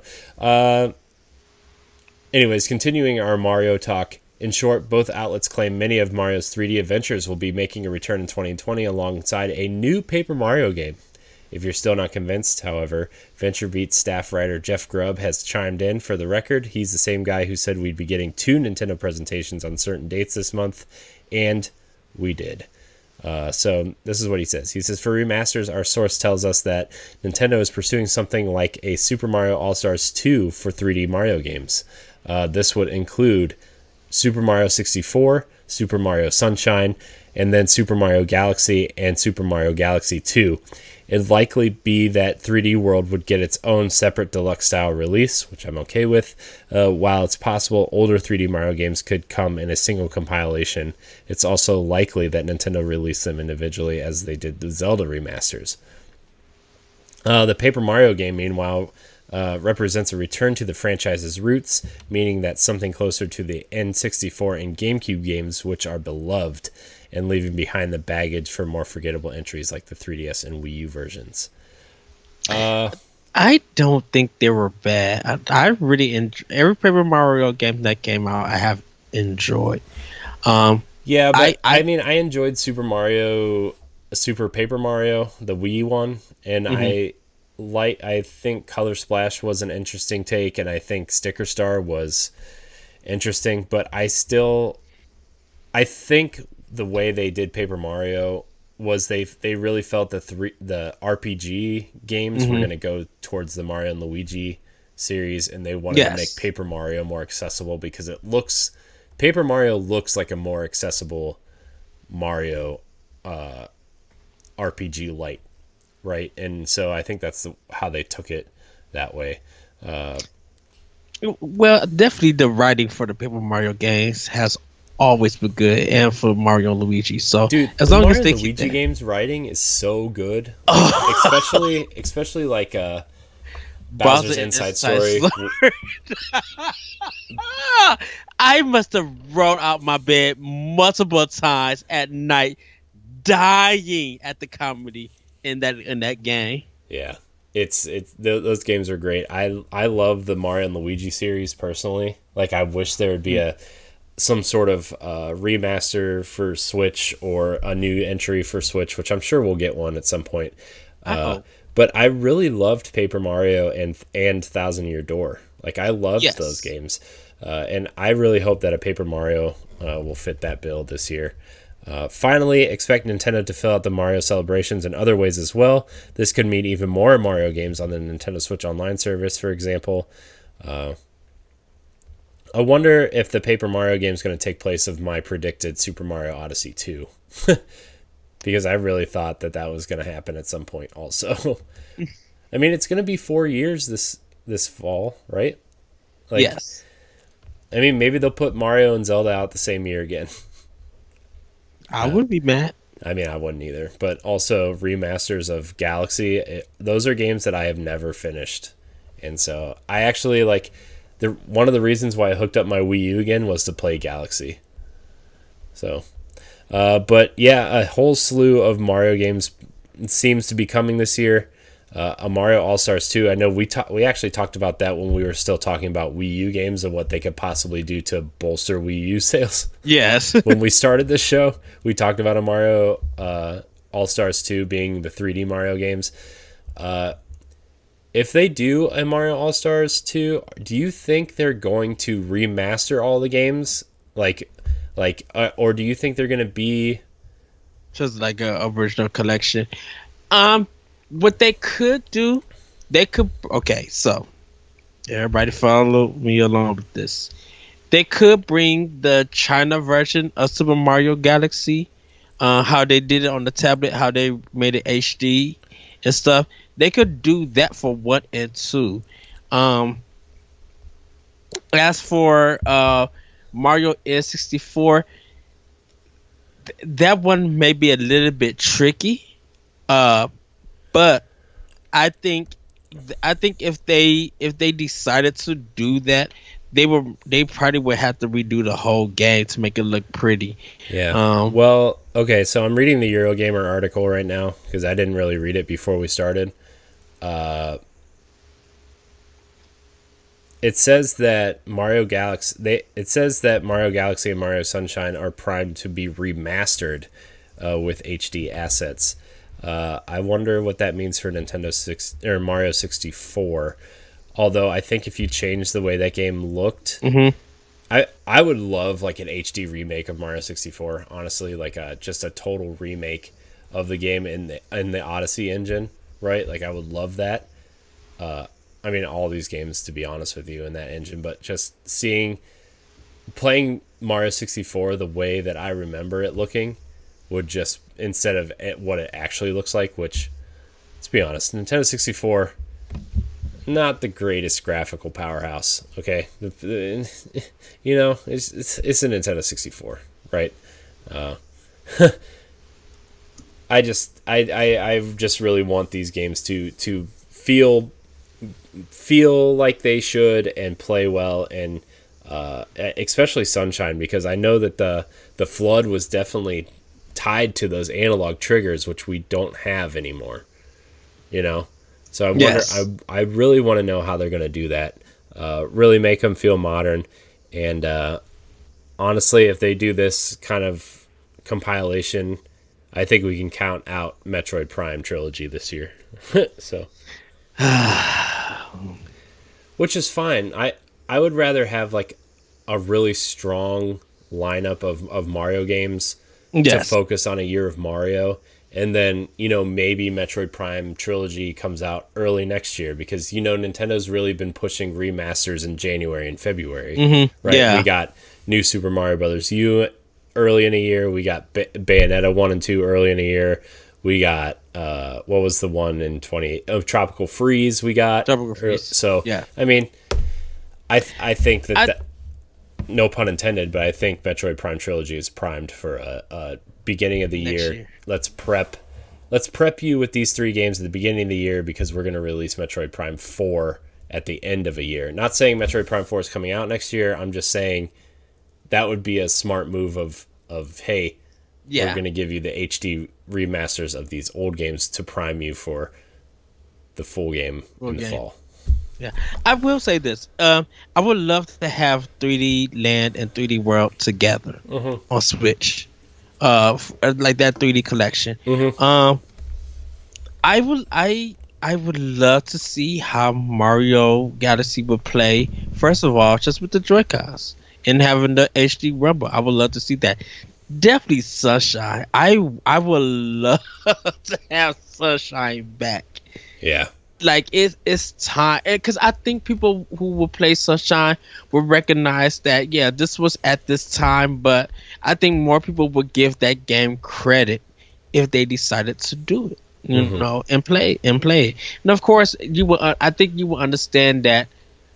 I feel like Mario 64 with the Pro Controller, it's going to play different than the original version. But I Well, think definitely. But I think if they take which Nintendo will, because I feel like they really take the time for their remakes and remasters, right? I feel like they really take the time for that to make sure they feel maybe not identical to what they've felt like, right? mhm, I think they take the time to really make sure that they feel like they should, right? You look at Wind Waker, yes, and how you remember how you the Wii U version of Wind Waker plays and looks like you remember it playing on GameCube, but when you finally go back and play the GameCube version, you notice that they tweaked a few things. They tweaked how Link runs and attacks and stuff from the GameCube game. They tweaked a couple of the quests, obviously. Obviously, it looks remarkably better being in HD and redoing all the assets and stuff, right? yes. The same with Twilight Princess. Obviously the Link model is different, but they fixed some of the quests, the fetch quests. It looks better than it did. Like, it plays better than it did. Like, Yes. I still am on the side of Twilight Princess being one of the better Zelda games. I love Twilight Princess a lot. It when I went back and played it, before Breath of the Wild came out for my Wolf Link amiibo, like, I poured another 80 something hours into it. Like, I'm 100% on board for Twilight Princess, but if they can get Mario Sunshine and Mario 64 specifically to play like people remember it playing, not exactly how they played back then, and give it that treatment, like, I really feel like these games are going to do bonkers. Like, I think people have so much affection for N64 and GameCube, especially the people who like in their mid-20s, early 20s, mid-20s have really a fondness for the GameCube and N64, right? Like, I think that this collection is gonna do very well.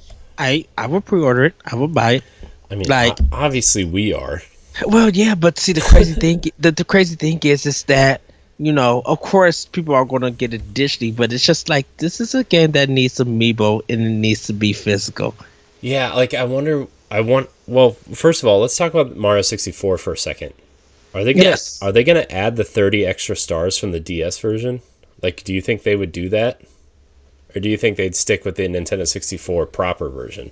Because, like, I didn't really like the way they approached the DS version in terms of, like, okay, you play as Yoshi at the beginning, and you need to get the Mario hat to play as Mario, and the Wario hat to play as Wario, right? And you know what I mean? Like, I don't really care for that approach to it, but I like the idea of them adding stars to the game and making it really feel like a kind of like what Xenoblade Chronicles Definitive Edition is doing, is adding that separate section, the new epilogue. Yeah, the epilogue stuff. Like, maybe they add those stars and it feels like Mario 64, just like new Mario 64. You know what I mean? I think they will. I think they can. Oh, they definitely can. The reason why I say that, because I'm just like, I would have to see how do they are they taking the DS version and put it in for the whole game, or are they mixing the N64 and DS version? Like, the N64 game original version is there, and then, like, in extras is that DLC from the 3DS version or DS version. Yeah, I don't know. It'll be interesting to see if they do that, because I never played the DS version of Mario 64, and I would like to see what extra content of Mario 64 looks like. So we'll see, but I'm really excited for the Mario 3D collection. I've always been on this fence saying, like, I love 2D Mario the best. I love Mario 64. I didn't finish Sunshine. I didn't finish Galaxy or Galaxy 2. I love 3D World. Yes, like 3D World is like the perfect kind of combination of what I liked about Mario 64 and 2D Mario games. Like, it's just that perfect kind of combination. So we'll see. Can I say, please make a Sunshine amiibo? I would love to see Mario with that backpack.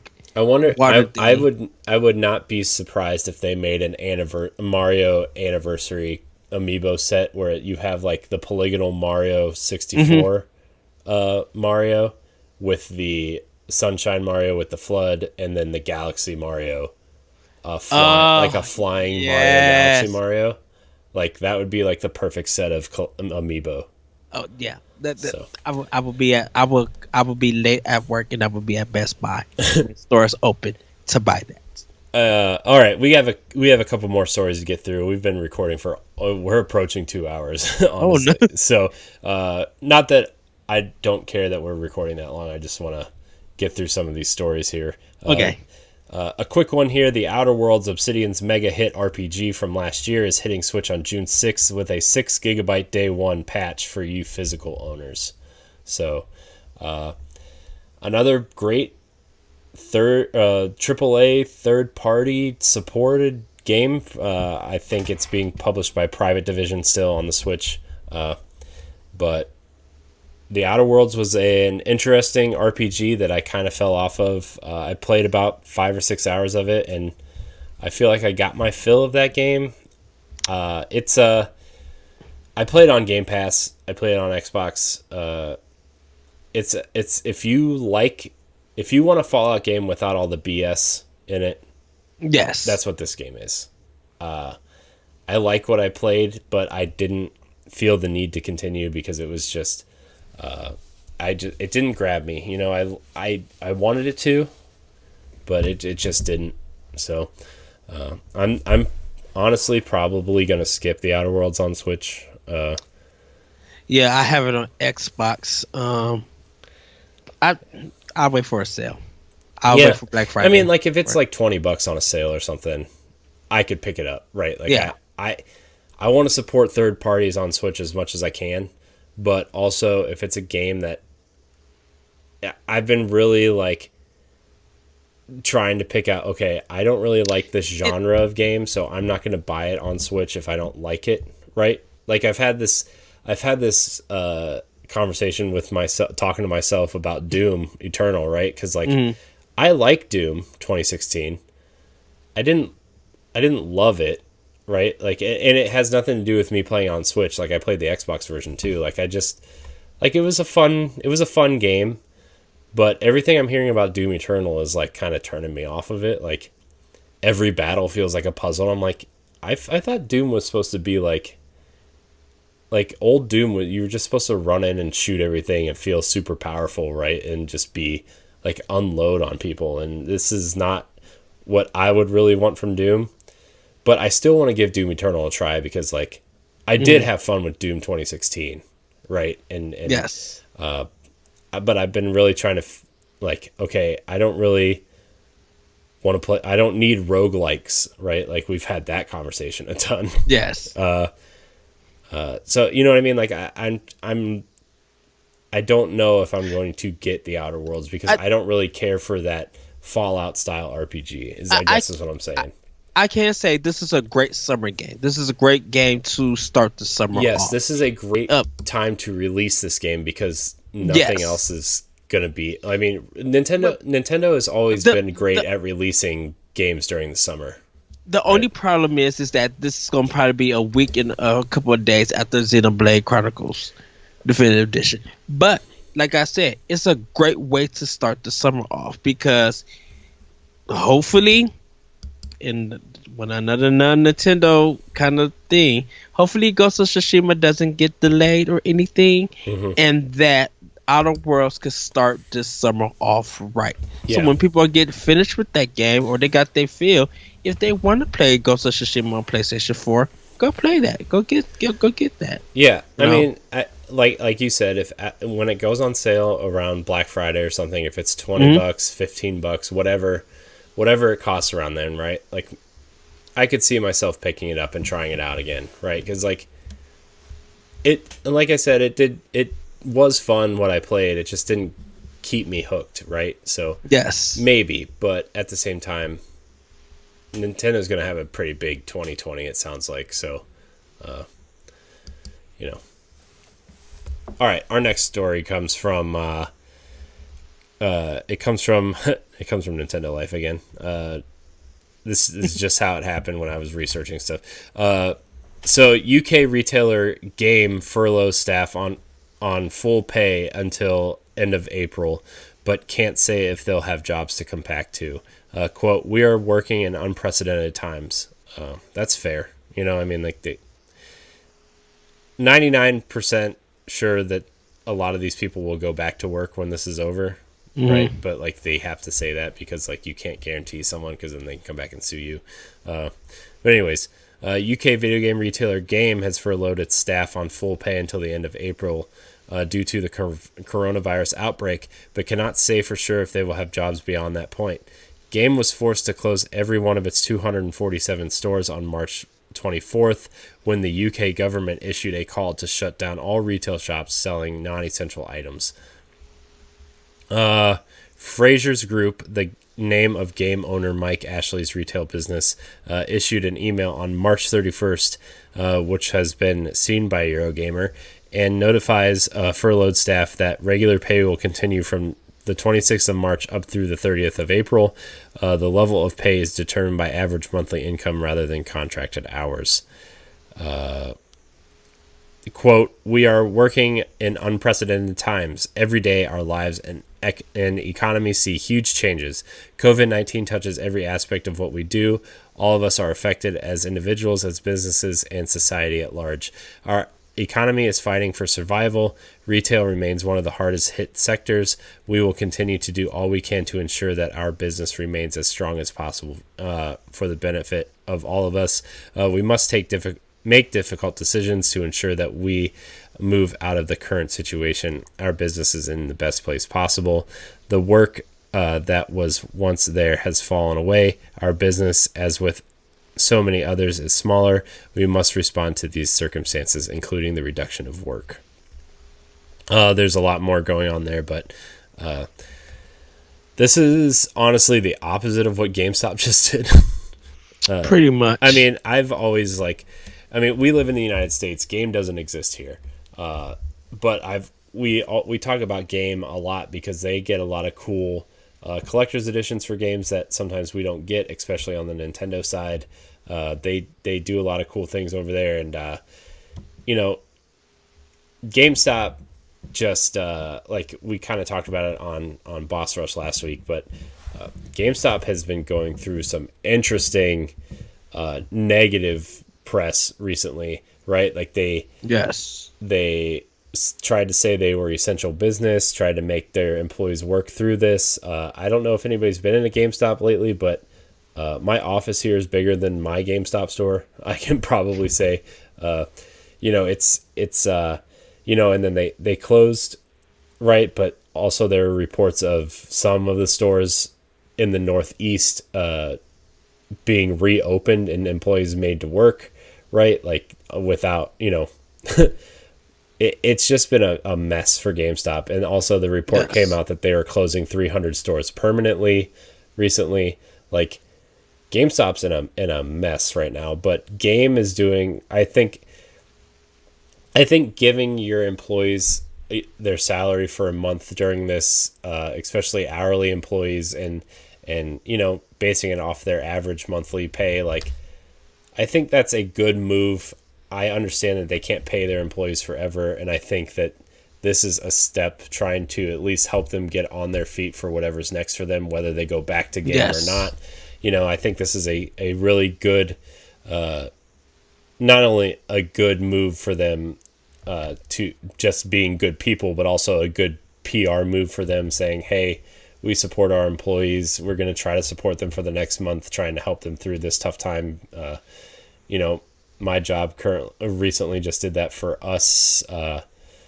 Recently, it was like, I don't want to go into details, but they provided us with a little bit of extra money because I think they knew this, what we talked about before the show where, we're going to do 1 week off, 1 week on at work. And I think they knew it was coming, and it really helped a lot, honestly. And seeing Game do this for their employees is really nice to see in a world where game retailers aren't exactly looked fondly upon, at least over here in the United States. So yeah, And hopefully, if you know when all of this passes through, I like I said on kind of like on Boss Rush, I think there's gonna be like business is gonna be booming again because everybody who's been quarantined are happy to be out the house, and whatever money they have, if they could go out and spend it and stuff and be with friends and everything, that's what they're going to do, Hmm. and things will resume and be better. So it's good that Gabe is doing this for their employees. Yeah, for sure. A lot of respect for them. I hope. I mean, I know GameStop's in a financially a bad position, but I hope they look at this and take some notes because this would put them in a lot better graces for people than they have been. So, all right, our last story. Ed, this one is specifically for you. I literally put this in here specifically for you. Way Forward's Cat Girl Without Salad is out now on Switch. It was not advertised. It was not talked about really. It just came out yesterday. This article's from April 2nd.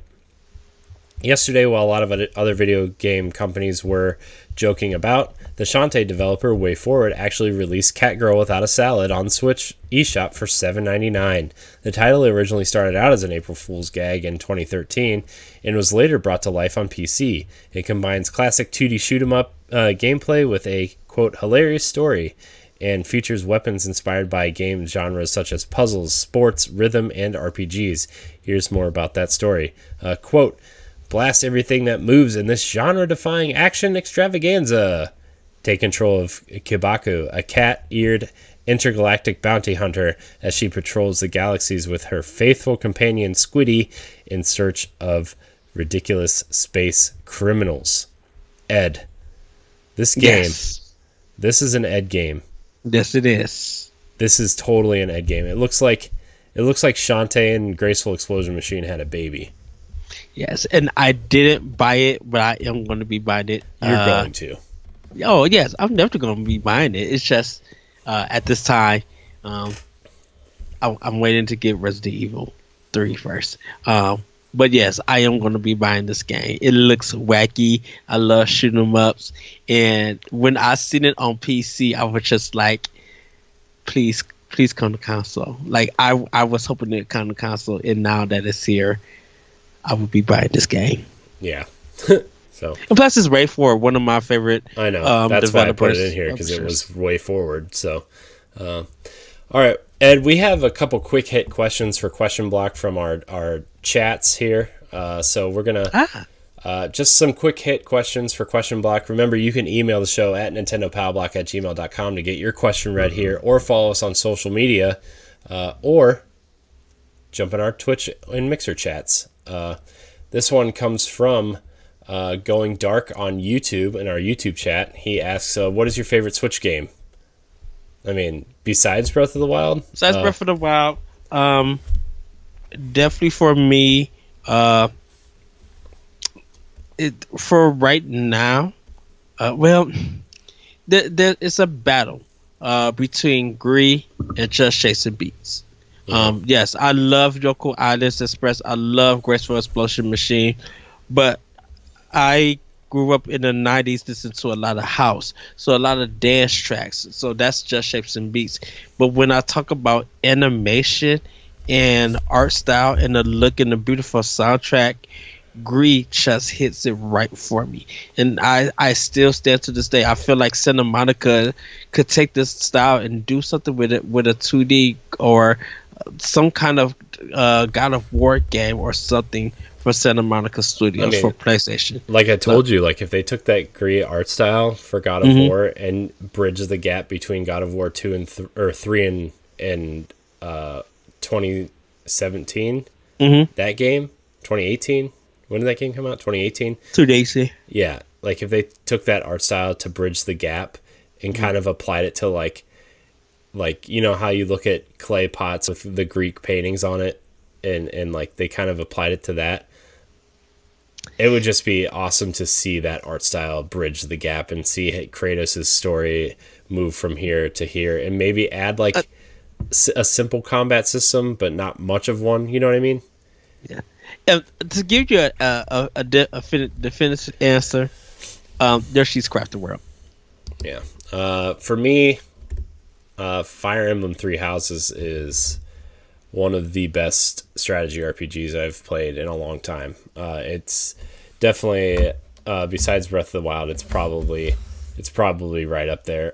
Also, like I really think The Witcher 3 is a solid Switch game. It's a Yes. solid it's a really solid RPG that you can sink a lot of time into.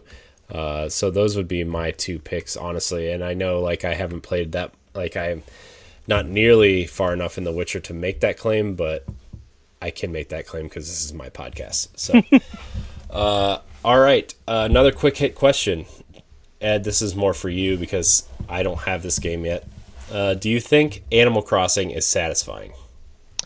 Um, Animal Crossing is satisfying. It's very calming. There might be a little bit frustrated in the beginning, but it's great to have friends come over and visit your town. Regardless of what you think about Tom Nook, it really is a relaxing game. And when you really put in the work and start creating things and like doing designing stuff for your house and everything, you really get into it. So yes. Yeah. I would like to play Animal Crossing, but I do not have it yet, so I cannot answer that question for you. Maybe in the near future, I will be able to answer that question. Also, Clutch for the dub. I want to thank you for such good quality for a smaller followed channel. I appreciate that. We've been trying for a while, and it's hopefully the quality is up to par with like I said, like I've been listening to a lot of podcasts who have started doing it remotely. Mm-hmm. And it's really interesting to hear like big quote unquote professional podcasts try to do this remotely. And we've been doing it for so long that it's just second nature to us doing it remotely. Exactly. And it's like, well, listening to them and like the delays between responses and them talking over each other and everything, it's like, wow. We've really been doing this for a while.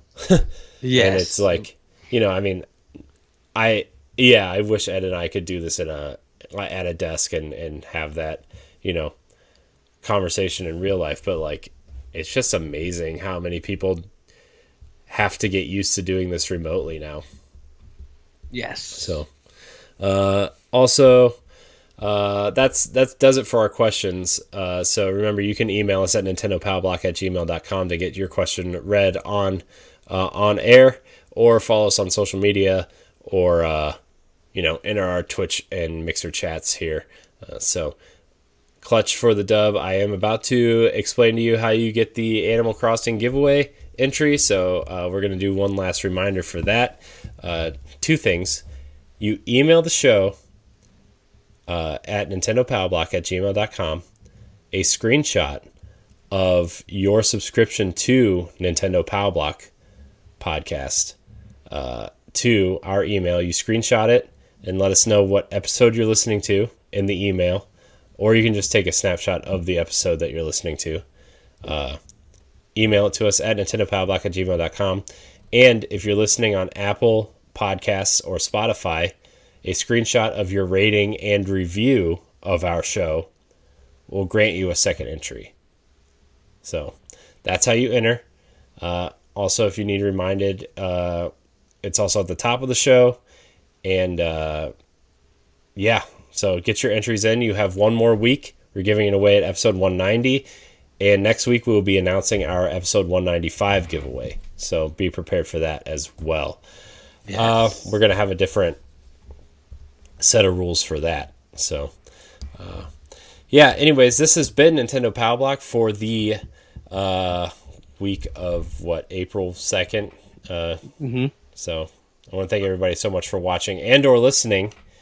Thank you for subscribing. Thank you for putting up with us during this tough time. I know a lot of people are looking for entertainment and ways to keep their mind off of this quarantine, or if people have sick loved ones, this is hopefully we're giving you a small distraction of your day. This one's a little bit of a larger distraction at 2 hours and 3 minutes before editing. So, I hope that we can provide that for you, and that's what, upcoming expansion packs are going to be for and everything. Yes. So very excited for that.